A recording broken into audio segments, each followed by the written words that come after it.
सभी को नमस्कार। आप सभी का स्वागत है हमारे यूट्यूब चैनल अंडरस्टैंडिंग बेसिक्स पर। इस वीडियो में हम क्या करने जा रहे हैं? इस वीडियो में हम एक टॉपिक को अंडरस्टैंड करने जा रहे हैं। टॉपिक का नाम क्या है? How was the Indian constitution made. तो चलिए अंडरस्टैंड करते हैं दिया क्या हुआ है। बेसिकली यहाँ पर दिया हुआ है कि इंडियन कॉन्स्टिट्यूशन आखिरकार बनाया किसने और कॉन्स्टिट्यूएंट असेंबली किस तरीके से बनी, साथ ही साथ में कैबिनेट मिशन प्लान क्या है, ये सारी चीज़ें हम अंडरस्टैंड करेंगे। तो चलिए रीड करते हैं। Formally the constitution was made by constituent assembly which had been elected for undivided India. तो फॉर्मली क्या था? इंडियन कॉन्स्टिट्यूशन को बनाया किसने? कॉन्स्टिट्यूएंट असेंबली ने बनाया। और ये जो कॉन्स्टिट्यूएंट असेंबली थी ये कब डिसाइड करा गया था? कॉन्स्टिट्यूएंट असेंबली कब बनी थी? अनडिवाइडेड इंडिया के टाइम पीरियड में बनी थी।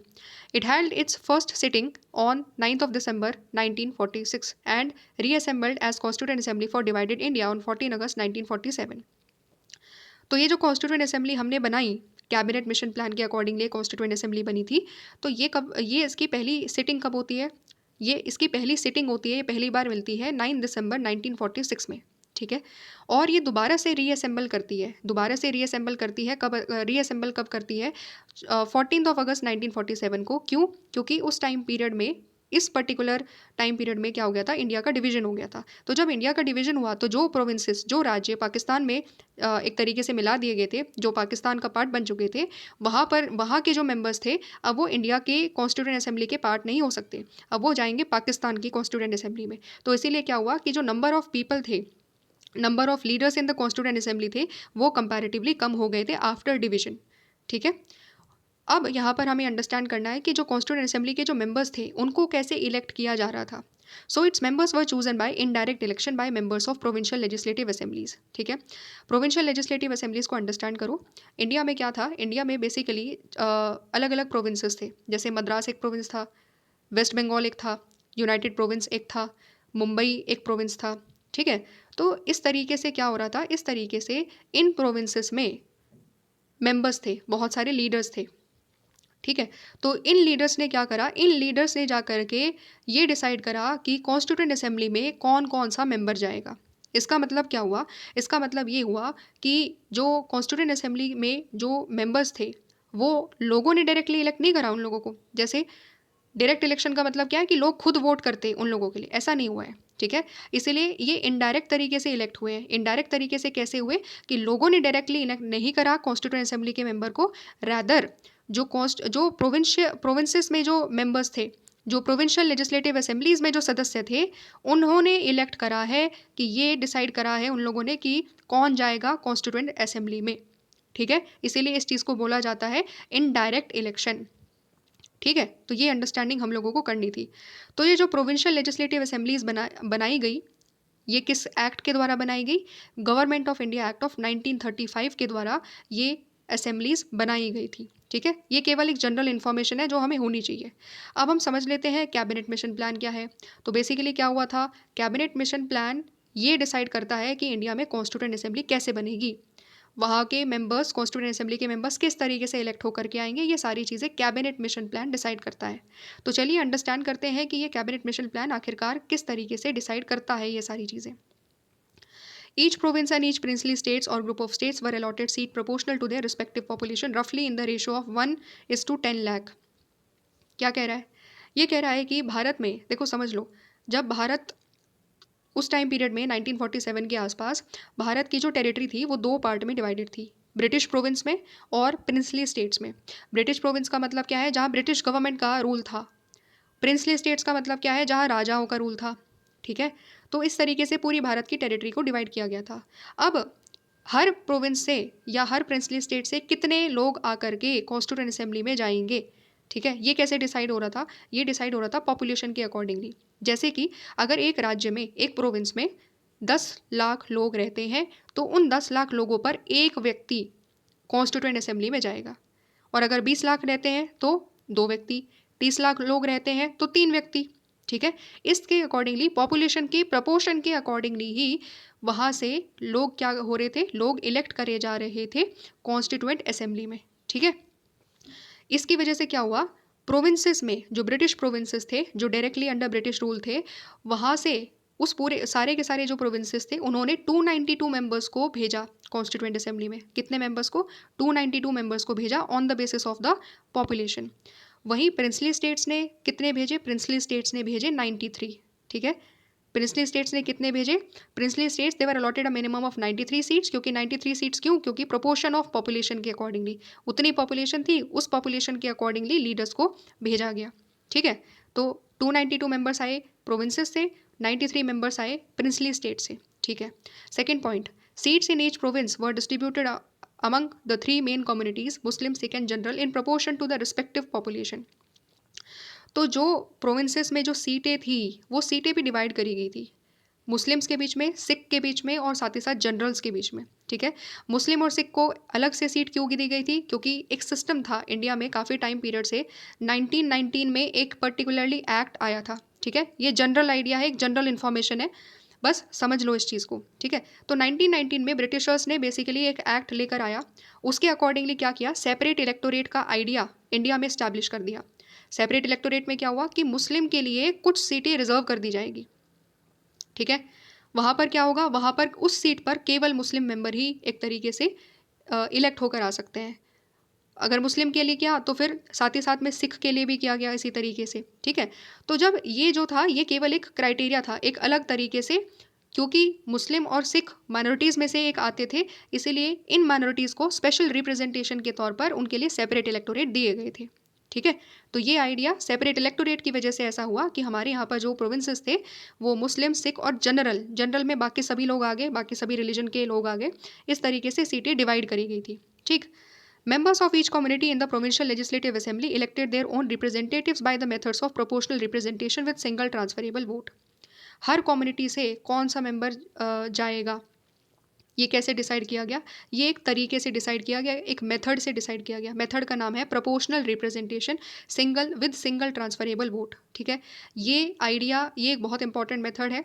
ठीक है, इसी मेथड से, प्रोपोर्शनल रिप्रेजेंटेटिव मेथड से आज के टाइम में हम अपने प्रेसिडेंट को भी इलेक्ट करते हैं। ठीक है, इसके बारे में बस इतना समझ लो, सिंपल सा आइडिया रख लो कि यहाँ पर क्या होता है, यहाँ पर एक लिस्ट होती है, लिस्ट दी जाती है वोटर्स को, और फिर लिस्ट में नाम दिए रहते हैं रिप्रेजेंटेटिव्स के। ठीक है, ABCD इस तरीके से रिप्रेजेंटेटिव्स के नाम लिखे रहते हैं। तो वोटर को क्या करना होता है, प्रेफरेंस रखनी पड़ती है कि मैं नंबर 1 जो है, मेरा नंबर 1 सपोज मेरा प्रेफरेंस है कि जो B नंबर पर कैंडिडेट है मैं उसको चाहता हूँ कि वो इलेक्ट हो जाए, तो B के नाम के आगे हम लोग 1 लिख देंगे। ठीक है, जो हमारा सेकंड प्रेफरेंस है हम उसके आगे सेकंड प्रेफरेंस रख देंगे, थर्ड प्रेफरेंस है उसके आगे हम लोग थर्ड लिख देंगे। इस तरीके से ये सिस्टम होता है। बस जनरल आइडिया इतना रखो, क्योंकि डिटेल में हम थर्ड चैप्टर में ये चीज़ अंडरस्टैंड करेंगे, इलेक्शन एंड रिप्रेजेंटेशन वाले चैप्टर में इस चीज़ को हम समझ लेंगे। ठीक है, तो इस तरीके से जो मेंबर्स थे वो इलेक्ट होकर के आ रहे थे। और क्या दिया हुआ है, the method of selection in the case of representatives of princely states was to be determined by consultation. तो प्रिंसली स्टेट से कैसे मेंबर आएंगे, प्रिंसली स्टेट से मेंबर्स कैसे आएंगे, वो डिसाइड किया जा रहा था कंसल्टेशन के द्वारा। तो जितने भी प्रिंसली स्टेट्स थे वो आपस में कंसल्टेशन कर रहे थे, बातचीत कर रहे थे कि उन्हें किस व्यक्ति को भेजना है। ठीक है, समझ में आ गया? तो इसका मतलब क्या हुआ, इसका मतलब ये जो पूरा का पूरा हमने अंडरस्टैंडिंग ले ली कि कौन भेजेगा, किसको भेजेगा और कौन इलेक्ट होकर के आएगा, ये सारी की सारी चीज़ें किसके द्वारा दी गई, कैबिनेट मिशन प्लान के द्वारा। हमारी कॉन्स्टिट्यूएंट असेंबली कैसी होगी, किस तरीके से इलेक्ट होकर के आएंगे लोग, और प्रिंसली स्टेट्स कैसे कंसल्टेशन करते हुए लोगों को भेजेंगे। ठीक है, ये सारी चीज़ें कैबिनेट मिशन प्लान के अकॉर्डिंगली डिसाइड कर ली गई थी। ठीक है, अब हम ब्लू बॉक्स को समझ लेते हैं। एक अच्छा इंटरेस्टिंग आइडिया है, कॉन्स्टिट्यूएंट असेंबली में डिबेट चल रही थी, तो डॉक्टर BR अम्बेडकर बोल रहे थे, क्या बोल रहे थे, वो बात कर रहे थे दो चीज़ों के बारे में, पॉलिटिकल डेमोक्रेसी और सोशल डेमोक्रेसी। तो थोड़ा सा अंडरस्टैंड कर लेते हैं, एक मज़ेदार चीज़ है इसलिए मैं इस चीज़ को समझाने की कोशिश करूँगी।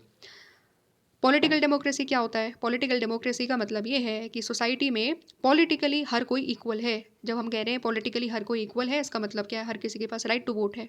ठीक है, इक्वालिटी बिफोर द लॉ है। ठीक है, तो इसका मतलब क्या है कि उस सोसाइटी में पॉलिटिकल डेमोक्रेसी है। तो इंडिया में पॉलिटिकल डेमोक्रेसी है क्योंकि हमारे पास राइट टू वोट है, एंड साथ ही साथ में आर्टिकल 14 कहता है इक्वालिटी बिफोर द लॉ। ठीक है, तो ये हमारे पास एक अंडरस्टैंडिंग हुई।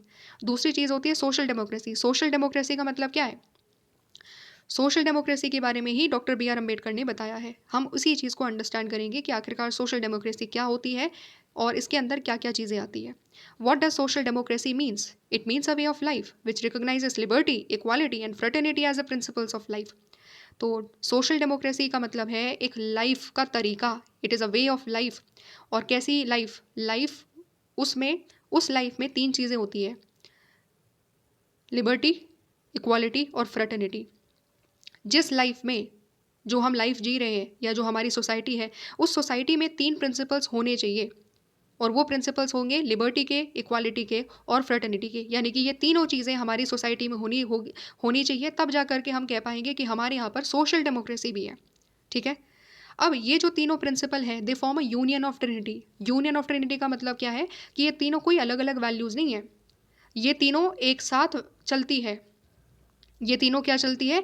एक साथ चलती है, और तीनों को हम अलग नहीं कर सकते। ठीक है। और ये तीनों अलग क्यों नहीं कर सकते वो भी हम अंडरस्टैंड करेंगे, दिया हुआ है। ये तीनों का एक यूनियन है, ये तीनों का एक ग्रुप है, और ये ग्रुप ज़रूरी होता है जब भी हमें सोशल डेमोक्रेसी अटेन करनी होती है। ठीक है। अब हम समझते हैं कि हम इन तीनों को अलग क्यों नहीं कर सकते। मतलब लिबर्टी है, इक्वालिटी नहीं है। ठीक है। और इक्वालिटी है, लिबर्टी नहीं है। तो ऐसी कंडीशन में क्या होगा फिर? पहला, without equality liberty would produce the supremacy of few over many. बिना इक्वालिटी के, खुद सोचो, इक्वालिटी नहीं है, इक्वालिटी नहीं है लेकिन लिबर्टी है। ठीक है, समझ लो, इक्वालिटी नहीं है, समानता नहीं है, लेकिन समाज में हर किसी के पास फ्रीडम है। तो क्या होगा? लिबर्टी की वजह से कुछ लोगों की सुप्रीमेसी हो जाएगी। क्यों? क्योंकि हर कोई बराबर तो नहीं होता, इक्वालिटी है भी नहीं, लेकिन हर किसी के पास लिबर्टी है। लिबर्टी है तो जो लिबर्टी की वजह से ज़्यादा रिच होगा, ज़्यादा पावरफुल होगा, तो वो क्या करेगा? वो दूसरों को डोमिनेट करना चालू कर देगा, क्योंकि उसके पास तो लिबर्टी है। ठीक है। उसके पास क्या है? लिबर्टी है, उसके पास ज़्यादा रिसोर्सेस है, उसके पास ज़्यादा पैसा है, तो वो क्या करेगा? दूसरों को डोमिनेट करेगा। इसीलिए बोला जाता है कि बिना इक्वालिटी के केवल लिबर्टी होगी, अगर अगर केवल लिबर्टी होगी, इक्वालिटी नहीं होगी, तो क्या होगा? कुछ लोग डोमिनेट करेंगे बाकी सभी लोगों को। दूसरा, इक्वालिटी विदाउट लिबर्टी। इक्वालिटी है लेकिन लिबर्टी नहीं है, समानता है सोसाइटी में, आज़ादी नहीं है, तो क्या होगा? किल इंडिविजुअल इनिशिएटिव। इंडिविजुअल का जो इनिशिएटिव है, जो इंडिविजुअल का एक इनिशिएटिव होता है कि वो अपने आप को डेवलप करे, अपने टैलेंट को जितना ज़्यादा हो सकता है उतना ज़्यादा ग्रो करे, वो कब होता है? वो लिबर्टी के साथ ही तो होता है ना। इक्वालिटी के नाम पर इट डज़ नॉट मीन कि हम इनिशिएटिव को ही मार दे, हम लोगों के जो अलग अलग टैलेंट्स हैं उसको ही ख़त्म कर दे कि नहीं भाई, हम सोसाइटी में इक्वल रहना चाहते हैं तो तुम चाहे 10 घंटे काम करो, तुम चाहे 12 घंटे काम करो, हमें कोई फ़र्क नहीं पड़ता। हम क्या करेंगे? हम तुम्हें सेम पैसा देंगे, क्योंकि हम इक्वालिटी चाहते हैं। तुम चाहे बहुत अच्छे सिंगर हो, कोई बहुत ख़राब गाता है, तो भी कोई बात नहीं, हम इक्वालिटी के नाम पर क्या करेंगे? हम सबको सेम तरीके से ट्रीट करेंगे। क्या कर रहे हैं हम लोग? इक्वालिटी के नाम पर हम लिबर्टी को ख़त्म कर रहे हैं। ठीक है। और इसकी वजह से इनिशिएटिव कहीं ना कहीं एक तरीके से ख़त्म हो रहा है। तो अगर केवल इक्वालिटी होगी और लिबर्टी नहीं होगी, तो क्या होगा? इंडिविजुअल का इनिशिएटिव ख़त्म हो जाएगा। जो इंडिविजुअल अपने आप को ग्रो कर सकता था, क्योंकि हम ग्रो कैसे करते हैं? लिबर्टी की वजह से ग्रो करते हैं। हमें फ्रीडम चाहिए होता है अपने टैलेंट्स को, अपनी स्किल्स को निखारने के लिए। ठीक है। तो केवल इक्वालिटी होगी, लिबर्टी नहीं होगी, तो इनिशिएटिव ख़त्म हो जाएगा। तीसरा, बिना फ्रेटर्निटी के क्या होगा? बिना फ्रेटर्निटी के लिबर्टी और इक्वालिटी सोसाइटी में क्या करेगी? They could not become a natural course of things. अगर फ्रेटर्निटी नहीं होगी सोसाइटी में, तो क्या करेंगे? ना हम लोगों की लिबर्टी को रिस्पेक्ट करेंगे, ना हम लोगों की इक्वालिटी को रिस्पेक्ट करेंगे। ठीक है। ना हम लोगों के फ्रीडम को रिस्पेक्ट करेंगे, जिसकी मर्जी होगी किसी भी तरीके से किसी भी फ्रीडम को वायलेट कर देगा, और किसी की भी मर्जी होगी तो किसी को भी डिस्क्रिमिनेट करेगा। इसका मतलब क्या है? जब हम किसी के साथ डिस्क्रिमिनेशन कर रहे हैं तो क्या हो रहा है? इक्वालिटी खत्म हो रही है सोसाइटी में। तो जब एक भाईचारा है सोसाइटी में, तो भाईचारा का मतलब क्या है? रिस्पेक्ट है। जब रिस्पेक्ट होगी तो हम लोगों की फ्रीडम को भी रिस्पेक्ट करेंगे, हम लोगों की इक्वालिटी को भी रिस्पेक्ट करेंगे। इसीलिए डॉक्टर बी आर अम्बेडकर कहते हैं कि देखो, इंडिया पॉलिटिकल डेमोक्रेसी हो जाए, वो तो कॉन्स्टिट्यूशन बना ही रहा है ऑलरेडी। इंडिया का कॉन्स्टिट्यूशन ऑलरेडी इंडिया को पॉलिटिकल डेमोक्रेसी बना रहा है, लेकिन हम सबकी जिम्मेदारी होती है ये इंश्योर करना कि हम एक सोशल डेमोक्रेसी भी बने। हमारी सोसाइटी में लिबर्टी, इक्वालिटी और फ्रेटर्निटी, ये तीनों के तीनों हो। ये चीज़ कौन करेगा? ये चीज़ हम सब की जिम्मेदारी है, इंडियन सिटीजन्स की जिम्मेदारी है इस चीज़ को इंश्योर करना।